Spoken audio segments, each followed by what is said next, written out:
ಸದ್ಯ ಗಲಾಟೆ ಮಾಡ್ತಾ ಇಲ್ಲ, ಭಾಳ ಖುಷಿ. ಕೇಳಿಸ್ಕೋಬೇಕಲ್ಲ ಸರ್.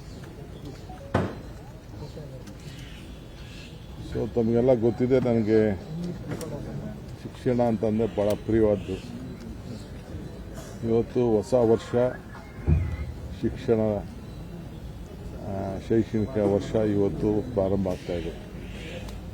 ನನ್ನ ಎಲ್ಲ ಪ್ರೀತಿಯ ವಿದ್ಯಾರ್ಥಿಗಳಿಗೆ ನಮ್ಮೆಲ್ಲರ ಸರ್ಕಾರದ ಪರವಾಗಿ ಮತ್ತು ವೈಯಕ್ತಿಕವಾಗಿ ಈ ಶಿಕ್ಷಣ ವರ್ಷಕ್ಕೆ ತಾವೆಲ್ಲ ಕಾಲಿಡ್ತಾ ಇದ್ದೀರಿ.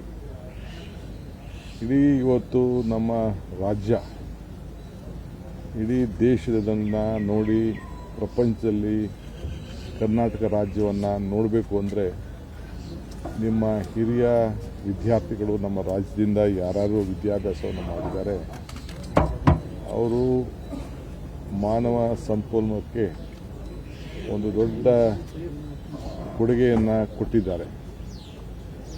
ಸೊ ಅವರ ಜ್ಞಾನದ ಭಂಡಾರ ಇಡೀ ವಿಶ್ವ ಆಕರ್ಷಣೆಯನ್ನು ಮಾಡ್ತಾ ಇದೆ. ಇಡೀ ಪ್ರಪಂಚದಲ್ಲ ಎಲ್ಲ ವಿಶ್ವವಿದ್ಯಾಲಯದಲ್ಲೂ ಕೂಡ ನಮ್ಮ ವಿದ್ಯಾರ್ಥಿಗಳು ಅಲ್ಲಿ ಹೋಗಿ ಕಲ್ತವರಿದ್ದಾರೆ, ಇಲ್ಲಿಂದ ಹೋಗಿ ಕಲ್ತವರಿದ್ದಾರೆ. ಅಂದರೆ ಬೇಸಿಕ್ ಎಜುಕೇಷನ್ ನಮ್ಮ ಕರ್ನಾಟಕದಲ್ಲಿ. ಸೊ ಇವತ್ತು ಎಲ್ಲರೂ ಕೂಡ ಇಲ್ಲಿ ಒಳ್ಳೆ ವಿದ್ಯಾರ್ಥಿಗಳಿದ್ದಾರೆ, ಹ್ಯೂಮನ್ ರಿಸೋರ್ಸಸ್ ಇದೆ, ಪ್ರೊಫೆಸರ್ಸ್ ಇದ್ದಾರೆ, ಡಾಕ್ಟರ್ಸ್ ಇದ್ದಾರೆ, ಇಂಜಿನಿಯರ್ಸ್ ಇದ್ದಾರೆ, ಲಾಯರ್ಸ್ ಇದ್ದಾರೆ ಅಂಥೇಳಿ ಎಲ್ಲರೂ ಕೂಡ ನಮ್ಮ ಕಡೆ ನೋಡ್ತಾ ಇದ್ದಾರೆ. ಭಾರತವನ್ನು ಕರ್ನಾಟಕದ ಮುಖಾಂತರ ನೋಡ್ತಾ ಇದ್ದಾರೆ. ಅದಕ್ಕೋಸ್ಕರ ಹಿರಿಯರು ಇಂಡಿಯನ್ ಇನ್ಸ್ಟಿಟ್ಯೂಟ್ ಆಫ್ ಸೈನ್ಸ್ ಇರ್ಬೋದು, IIM ಇರ್ಬೋದು, ಟಾಟಾ ಇನ್ಸ್ಟಿಟ್ಯೂಟ್ ಇರ್ಬೋದು, ಬೇರೆ ಬೇರೆ ದೊಡ್ಡ ದೊಡ್ಡ ಸಂಸ್ಥೆಗಳನ್ನು, ನ್ಯಾಷನಲ್ ಲಾ ಸ್ಕೂಲ್ ಇರ್ಬೋದು, ಇಸ್ರೋ ಇರ್ಬೋದು, ಮತ್ತು ಎಲ್ಲ PSUಗಳಿರ್ಬೋದು, HAL ಮತ್ತು ಇದು ಬೇರೆ ಬೇರೆ ನಮ್ಮ ಡಿಫೆನ್ಸ್ ಸೆಕ್ಷನಲ್ಲಿರ್ಬೋದು ಎಲ್ಲ ಕೂಡ ಇಲ್ಲೇ ಪ್ರಾರಂಭವನ್ನು ಮಾಡಿದ್ರು. ಸೊ ಮುಂದೆ ನೀವೆಲ್ಲ ಅದನ್ನು ತೆಗೆದುಕೊಂಡು ಹೋಗಬೇಕಾಗ್ತದೆ. ಆ ನಿಟ್ಟಿನಲ್ಲಿ ಕೂಡ ತಮ್ಮ ವಿದ್ಯಾಭ್ಯಾಸವನ್ನು ತಾವು ಮಾಡಬೇಕಾಗ್ತದೆ. ಸೊ ಈಗ ಹೊಸ ಯುಗಕ್ಕೆ ಹೋಗ್ತಾ ಇದ್ದೇವೆ, ಆರ್ಟಿಫಿಷಿಯಲ್ ಇಂಟೆಲಿಜೆನ್ಸ್ ಬಂದಿದೆ. ಈ ದೃಷ್ಟಿಯಿಂದ ನೀವು ಕೂಡ ಅದಕ್ಕೆ, ನಾವು ಕೂಡ ನಮ್ಮ ಸರ್ಕಾರದ ವತಿಯಿಂದ ಮುಂದೆ ಅನೇಕ ಆರ್ಟಿಫಿಷಿಯಲ್ ಇಂಟೆಲಿಜೆನ್ಸ್ ಬಗ್ಗೆ ನಾನು ನಿಮಗೆ ತಿಳಿಸ್ತೇನೆ. ನಮ್ಮ ಶಿಕ್ಷಣದ ಹೊಸ ಪ್ರೈಮರಿ ಎಜುಕೇಷನ್ ನೀತಿ ಏನಿದೆ ಕರ್ನಾಟಕ ರಾಜ್ಯದ್ದು, ಅದ್ರ ಬಗ್ಗೆ ನಾನು ತಿಳಿಸ್ತೇನೆ. ಸೊ ಅದಕ್ಕೆ ನಾನು ತಮಗೆ ಈ ವರ್ಷ ತಾವೆಲ್ಲ ಕಾಲಿಡ್ತಾ ಇದ್ದೀರಿ. ಸೊ ನಿಮ್ಮೆಲ್ಲರೂ ಕೂಡ ಶುಭವಾಗಲಿ, ಯಶಸ್ಸಾಗಲಿ. ಕರ್ನಾಟಕದ ಕೀರ್ತಿಯನ್ನು ಎಲ್ಲರೂ ಕೂಡ ಕಾಪಾಡಬೇಕು. ನಮ್ಮ ಗ್ರಾಮೀಣ ಪ್ರದೇಶದ ಹಳ್ಳಿ ಮಕ್ಕಳಿಗೆ ನಮ್ಮ ಸರ್ಕಾರಿ ಶಾಲೆಗಳಲ್ಲಿ ಯಾರು ವಿದ್ಯಾಭ್ಯಾಸ ಮಾಡ್ತಾಯಿದ್ದೀರಿ, ನೀವು ಯಾರು ಆತ್ಮವಿಶ್ವಾಸವನ್ನು ಕಳ್ಕೊಳ್ಬಾರ್ದು. ಏನಪ್ಪ ಅಂದರೆ ಕೆಲವರು ಗೌರ್ಮೆಂಟ್ ದೊಡ್ಡ ದೊಡ್ಡ ಸ್ಕೂಲ್ಗೆ ಹೋಗ್ತಾ ಇದ್ದಾರೆ, ಅವ್ರದ್ದು ಸಾಧನೆ ಏನು, ನಮ್ಮ ಸಾಧನೆ ಏನು ಅಂತೇಳಿ ನೀವು ಕಳ್ಕೊಳ್ಬಾರ್ದು. ಅವ್ರಕ್ಕಿಂತ ಕೂಡ ಇವತ್ತಿನ ಕಾಲದಲ್ಲಿ ನಮ್ಮ ಟೀಚರ್ಸು ಕೂಡ ಉತ್ತಮವಾಗಿ ನಿಮಗೆ ಪಾಠ ಪ್ರವಚನ ಮಾಡಿದ್ದಾರೆ. SLCಗಳಲ್ಲಿ ಎಷ್ಟು ಅಂಕಗಳನ್ನು ಪಡೆದಿದ್ದೀರಿ ಅದು ಕೂಡ ಇದೆ. ಸೊ ಇದು ನೀವು ಮೂಲಭೂತವಾಗಿ ನಿಮ್ಮ ಕ್ವಾಲಿಟಿ ಆಫ್ ಎಜುಕೇಷನ್ ಏನಿದೆ ಅದು ಉತ್ತಮವಾಗೇ ಇದೆ. ಸೊ ಅದರಿಂದ ಮುಂದಕ್ಕೆ ಇನ್ನು ಅನೇಕ ರೂಪಗಳನ್ನು ಅದಕ್ಕೆ ಕೊಡ್ತೇವೆ.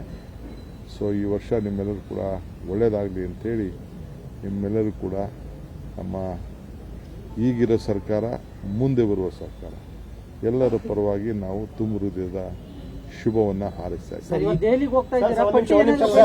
ಸರ್, ಇದೇ ಶೈಕ್ಷಣಿಕ ವರ್ಷದಲ್ಲಿ ಇನ್ನೊಂದು ಚಾಲೆಂಜ್ ಇದೆ ಸರ್. ತಮ್ಮ ಸರ್ಕಾರ ಕೈಗೊಂಡಂತ ತೀರ್ಮಾನ ಹಿಜಾಬ್ ವಿಚಾರಕ್ಕೆ ಕೌಂಟರ್ ಆಗಿ ಫಸ್ಟ್ ದಿನದಿಂದ ಕೇಸರಿ ಶಾಲನ್ನ ಕೊಡ್ತೀವಿ ನಾವು ಅನ್ನುವಂಥ ಅಭಿಯಾನವನ್ನು ಬಿಜೆಪಿ ನಾಯಕರುಗಳು ಮಾಡಿದ್ದಾರೆ.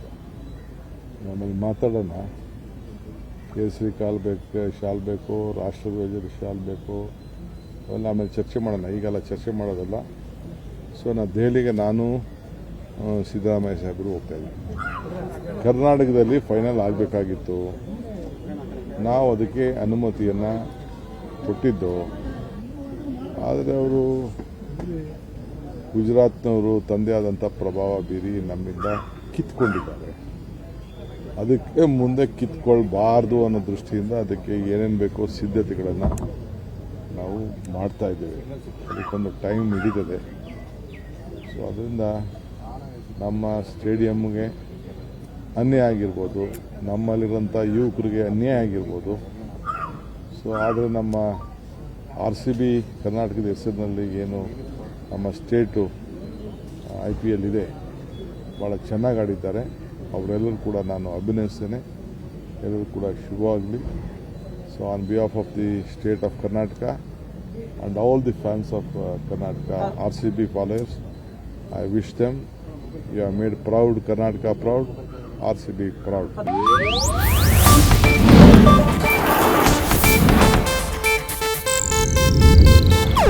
ಇದು ಏಷ್ಯಾನೆಟ್ ನ್ಯೂಸ್ ನೆಟ್ವರ್ಕ್ ಪ್ರಸ್ತುತಿ.